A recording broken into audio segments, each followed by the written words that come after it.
What the hell? Who dares let black people into my restaurant? You are not allowed to play the piano here. Get out now. You have no right here. Let's end it. No, please. Plot twist story. What would you have done if you were in the shoes of that elegant black woman, poised, graceful, sitting at the piano while being humiliated by a young, arrogant white girl with golden curls and icy blue eyes? Would you have kept your composure, letting your silence speak louder than words? Or would you have stood up and confronted her right then and there? Tell us what you think in the comments below. And if this story resonates with you, don't forget to like, share, and subscribe for more powerful tales where arrogance meets its downfall and the true meaning of class and dignity shines through. Subscribe now, because your story could be next. The Lancaster Grand stood resplendent that evening, a beacon of elegance and opulence, unrivaled by any establishment in the city. Known far and wide as the crown jewel of the Lancaster family empire, the restaurant was not merely a place to dine, but a monument to legacy generations of power, wealth, and prestige, meticulously carved into every marble column and gilded chandelier. For those fortunate enough to pass through its grand entrance, the air itself seemed heavier, scented with old money and the quiet, suffocating weight of expectations. Tonight, the Lancaster Grand was more magnificent than ever. Its crystal chandeliers bathed the grand hall in a golden glow, illuminating the polished floors until they gleamed like mirrors. Every table was dressed in the finest linen, adorned with fresh roses and sparkling glassware, ready for a night destined to be remembered. The private dining area, reserved for only the most important of occasions, had been meticulously prepared, every detail overseen by the family matriarch herself. But this was not just another wealthy gathering or a show of status. No, tonight was personal. A family dinner carefully arranged for an intimate yet significant purpose, the introduction of a young woman to the Lancaster family, a night that would either mark the beginning of a new chapter or the end of a foolish dream. Little did anyone know, the evening would soon spiral into a spectacle no one would forget. As the soft murmur of conversations filled the air, a melody drifted from the grand piano stationed at the heart of the room. Guests paused, enchanted by the hauntingly beautiful music. Yet, what none of them realized was that the woman behind the piano, elegant, poised, and striking, was not some hired musician. She was the queen of this empire, playing not for entertainment, but for something far greater. Madame Grace Lancaster, a regal black woman in her 50s, carried the kind of grace that needed no announcement. She was not only a renowned music professor at the state's most prestigious conservatory, but also the secret behind the success of the Lancaster restaurant empire. Married to billionaire Charles Lancaster, Grace remained grounded, elegant, and fierce. Her husband adored her, and her son Daniel worshipped her strength and wisdom. But Grace never flaunted her wealth or power. She believed in actions, not words. Daniel Lancaster, their only son, was a tall, handsome man who bore the features of his white father, but carried his mother's soulful eyes. Daniel was intelligent, successful, and fiercely protective of his family. Though his skin was fair, his heart beat with pride for his mother's heritage. Emily Carter, Daniel's latest girlfriend, was a vision of beauty. With perfect blonde curls, icy blue eyes, and a model-like figure, she was the kind of woman who turned heads wherever she went. But beneath that pretty exterior was a heart poisoned by arrogance, entitlement, and deep-seated prejudice. She had one goal tonight: impress Daniel's family and secure her place in the Lancaster fortune. The evening had barely begun, yet an air of anticipation already blanketed the Lancaster Grand. Everything gleamed with perfection, from the polished silverware to the flickering candlelight reflected in crystal glasses, and overseeing every detail was Madame Grace Lancaster herself, as she had done countless times before. Yet, tonight felt different. It wasn't just another night of entertaining wealthy guests or showcasing the family's grandeur. No, tonight was personal. It was the night she would meet the woman who dared to believe she was worthy of becoming part of the Lancaster name. Grace arrived early as always, her elegant figure moving through the grand hall with silent authority. She had arranged everything meticulously, from the selection of the wine to the placement of each rose petal on the table. But what mattered most to her was the music. She knew the power of a melody, the way it could speak to a person's soul or expose the very nature of their heart. That was why she'd chosen one of her most gifted students to play that night, a quiet girl with a rare talent that could bring tears to a hardened man's eyes. But fate, ever cruel and unpredictable, intervened. Just an hour before the dinner, Grace received the call her student was ill, doubled over in pain, unable to perform. Grace stood in silence for a long moment, the phone still pressed to her ear as the reality settled in. She could have canceled the music. No one would have dared question her. But that wasn't who she was. Instead, Grace Lancaster, professor, matriarch, and queen of this empire, took a deep breath, smoothed down her gown, and made her way to the grand piano herself. As her slender fingers touched the cool ivory keys, memories flooded back of concert halls, of standing ovations, of nights when music was her entire world. And so, with the quiet dignity only a woman like her could possess, she began to play. The notes flowed effortlessly, wrapping the room in a warm embrace, setting a tone of elegance and grace for the evening ahead. It was in this moment, with the music soaring, that Emily Carter made her entrance. Emily clung to Daniel's arm like a prized possession, her lips curved into a confident smirk as she took in her surroundings.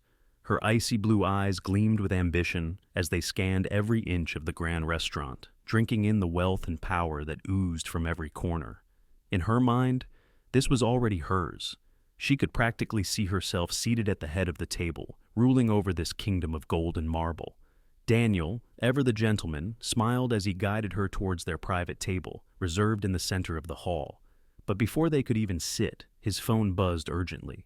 He sighed, kissing Emily's hand apologetically. "I'm so sorry, darling. It's work just 5 minutes, I promise. Feel free to look around. This place, it's my family's pride." Emily flashed a sickly sweet smile. "Of course, baby. Go handle your business." The moment Daniel walked away, Emily's true nature bled through. Her face hardened, the sweetness gone in an instant. She stood tall, shoulders back, and strutted through the restaurant like a queen inspecting her domain. Her designer heels clicked sharply against the marble floor, drawing glances from curious patrons. She soaked it all in the glances, the whispers believing they were right to admire her. After all, wasn't she about to become the future Mrs. Lancaster? Emily Carter had always believed the world was hers to conquer. Born into privilege, raised to believe beauty was power, and ambition was a right. She wore her entitlement like an expensive perfume, intoxicating and suffocating all at once. Tonight, walking through the Grand Lancaster restaurant, she felt invincible. She had Daniel, the heir to one of the wealthiest families, wrapped around her perfectly manicured finger. Soon, all of this would be hers. The marble floors, the glittering chandeliers, the hushed whispers of envy, it was all within reach. But then, she saw her. A black woman, seated at the grand piano, playing as if she owned the very air. Elegant, composed, completely immersed in the music flowing from her fingertips. And somehow, completely stealing the spotlight that Emily believed was rightfully hers. Emily's nostrils flared as rage boiled in her chest. How dare this servant, this nobody, sit there as though she belonged, in front of her, in her future empire? Her heels struck the marble floor like gunshots as she stormed across the room, guests turning to watch the unfolding storm. Emily's face contorted into a smirk of pure venom. She stood directly beside Grace, towering over the woman who hadn't even spared her a glance. "Well, isn't this just precious?" Emily sneered loudly, her voice slicing through the melody. "They let the help entertain the guests now? How modern." The soft music faltered for half a second, just long enough for Emily to feel victorious. But then Grace continued, her composure unbroken. Her fingers danced across the keys as if Emily's words were no more than dust in the wind. Emily's jaw tightened. No one ignored her. No one. "You must be lost, sweetheart," Emily hissed, leaning down so her breath touched Grace's ear. "The kitchen is that way. Or do you people really think a pretty tune is enough to climb out of the gutters?" The tables closest to them gasped audibly, while some guests exchanged awkward glances, unsure whether to intervene or pretend they hadn't heard. But Emily wasn't done. She wasn't satisfied until this woman, this nobody, was reduced to dust beneath her feet. Emily straightened, flipping her golden curls back dramatically as she turned to the audience now staring. "Tell me, everyone," she called out mockingly, "are we supposed to tip her now, or should I hand her my leftovers later?" Laughter, nervous, cruel, complicit. The sound made Emily's grin widen. She circled the piano slowly, like a predator stalking prey, her designer heels clicking against the polished floor with every step. "Look at you, sitting there like you're something special. But you're not," she spat, her voice dripping with venom. "You're just a dressed-up servant, a performing monkey hoping the rich will throw you a coin." Still, Grace did not look up. Her fingers never stopped. She played as if Emily's words didn't exist, pouring her soul into the music, the very image of dignity. But that only made Emily angrier. "Oh, you think you're better than me, huh?" she snarled, slamming her palm down hard on the piano lid. The sound cracked through the air like a gunshot, making several guests jump. "Answer me, you stupid woman! I'm talking to you!" The restaurant manager, pale as a sheet, rushed forward. "Miss, please, this is highly inappropriate." But Grace lifted one graceful hand, silencing him without even breaking the rhythm of her playing. Her eyes remained closed, serene. "Let her," she whispered. "Let's see where this goes." Emily's eyes lit up with wicked glee. Permission? Oh, she'd give them a show. "You know," Emily said, loud enough for the entire restaurant to hear, "people like you should be grateful for scraps. Yet here you are, pretending to be something you're not." She leaned in, her eyes gleaming.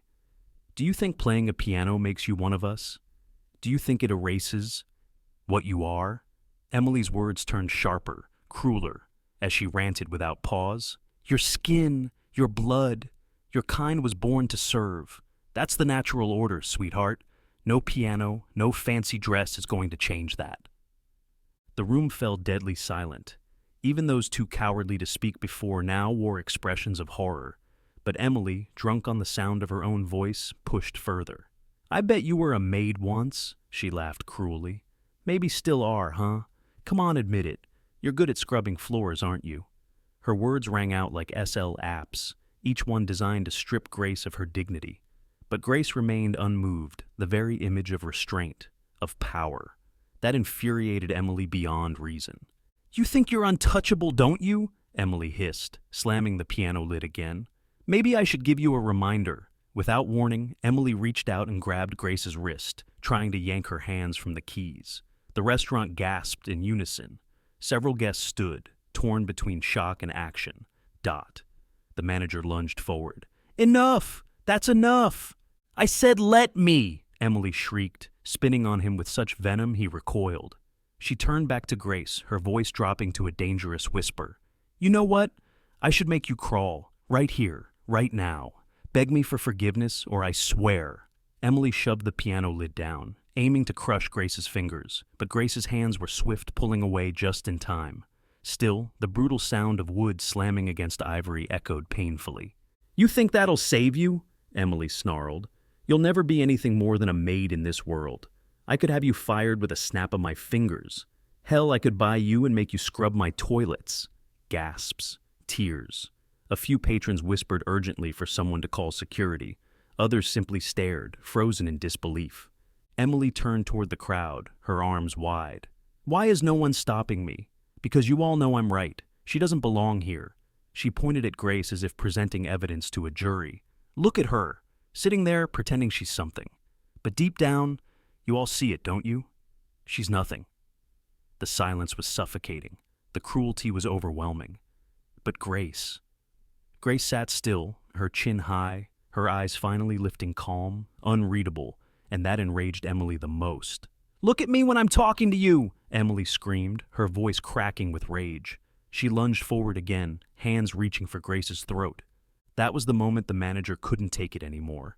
Shaking, tears in his eyes, he stepped back and made the call. His hands trembled as he pressed the buttons, whispering into the phone, "Mr. Lancaster, please, it's your wife. You need to come. Bring your son. Please. Hurry." Emily stood panting, staring down at Grace, her face flushed, hair disheveled from the rage-filled outburst. Around them, the once elegant dining room had transformed into a silent arena. every guest witnessing the ugliest sides of humanity. But Grace did not shed a tear. She did not break. Instead, she sat regal, untouchable, watching the girl before her implode.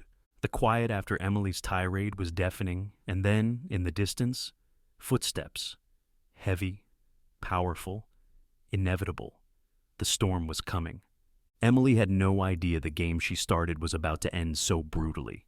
Drunk on her own cruelty, she raised her voice one last time, ready to land the final blow. "You should be grateful, old woman," she spat.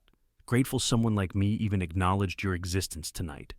But before another word could escape her lips, a deep, thunderous voice rolled across the restaurant like a sudden storm. "What is going on here?" The sound alone was enough to silence the entire hall. Every guest froze mid-breath, heads turning in perfect unison toward the entrance. Charles Lancaster stood there, tall, broad, radiating power. His sharp eyes scanned the scene, instantly taking in every detail: his wife at the piano, his trembling staff, the terrified manager, and the young blonde woman practically foaming at the mouth. Beside him was Daniel, his face pale with fury, fists clenched so tight his knuckles turned white. The color drained from Emily's face. Her lips trembled. But in a last desperate attempt to save herself, she turned on the waterworks. Instantly, tears welled up in her blue eyes, and she stumbled forward with a pitiful sob. "Daniel! Oh, thank God you're here!" she wailed dramatically, throwing herself against his chest like a damsel in distress. She attacked me," Emily cried, pointing at Grace. "This horrible woman insulted me. She tried to humiliate me, to hurt me. You have to do something, Daniel. You have to make her apologize. Right here, right now. She should get on her knees and beg for my forgiveness." The words echoed across the silent restaurant. All eyes were now fixed on Daniel. Daniel's jaw tensed as he looked down at the woman he once thought he could love. His voice, when it came, was cold as ice. "Are you absolutely sure about that, Emily? You want this woman on her knees?" Emily, blinded by panic and pride, didn't sense the shift in his tone. She nodded furiously, her voice shrill. "Yes, I want her to kneel, to beg. You saw what she did. She deserves it." Then Daniel spoke, not a shout, not a scream, but a statement so powerful it felt like the earth itself trembled. "That woman is my mother." The world stopped. Emily's eyes widened in horror, her mouth opening but no sound coming out. Her head snapped toward Grace, truly seeing her for the first time, not a pianist, not a servant, but the matriarch, the queen, the owner. Before Emily could gather a single thought, Charles Lancaster stepped forward, his face dark with a fury few had ever witnessed. His voice was calm but lethal. "And she is the owner of everything you see here. Every brick, every glass, every breath of this place belongs to her. You just insulted the woman who built this empire." Emily's lips quivered, desperate to speak, to explain, to twist the narrative. But there was no escape. Grace finally rose from the piano bench, her posture regal, her eyes sharp enough to cut through bone. "I played tonight," she said, her voice steady, "because I believed I was playing for my son's future, for a woman who might one day become part of this family." She paused, her gaze locked on Emily's crumbling form. "But you don't belong in that future." Emily staggered back, gasping for air as reality crashed down on her. The entire restaurant watched, not a single soul daring to defend her.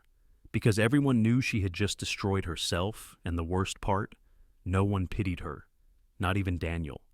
Emily staggered backward, her breath coming in shallow gasps as reality closed in around her like an iron vice.